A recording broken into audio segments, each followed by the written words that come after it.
जय माँ समलेई सांग मैंने मॉर्निंग व्यू देखी पारुथिबा केते मस्त अच्छे। आज टिके लेट रे उठली आ मते गोटे जगह जीवार थिला तो बेसी किछि वीडियो नहीं बने। ई छुआ के देखो सकालू रील्स देखुचे भाबुथिबा स्कूल गले मास्टर तो रोल देखासन मुई रील्स देखसी। सेनु आसी करी गाधी बुड़ी करी मुई जाउछे गोटे मंदिर जेनटा कि सुंदरगढ़ डिस्ट्रिक्ट रो हेमगिर न अछि।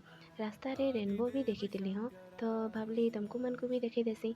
हेतके भितरे आमे मंदिर पहुँची गलु। हेन महादेव संगे गंगा माता रही मंदिरटे अछि। वीडियो बेसी नहीं बनी तो तुमको फोटो देखी दूचे। जहाँ कह जितकी भी टेंशन थिले मंदिर आसले आत्मा के पूरा शांति लगसी। तो तुम्हें मैंने भी टिके दर्शन कर पक। दर्शन कर सारिकी फेरला बेले बाहरला बेले किछि दूर आगे हे पाखे गोटे छोट झरनाटे भी अच्छे। ताके झरना ही कहसन तो कमेंट करबे। फिर आमको लेट होता आउ वर्षा भी उठेला न तो आउ वीडियो नहीं बने। झरना नु आनी कईछटे। फिर इवनिंग आड़े बाहरली तो छुआ मैंने वर्षा कादो पानी थी खेलुले। आउ आज डिनर थी थिला चिकेन। सो एतकी न आज लगी।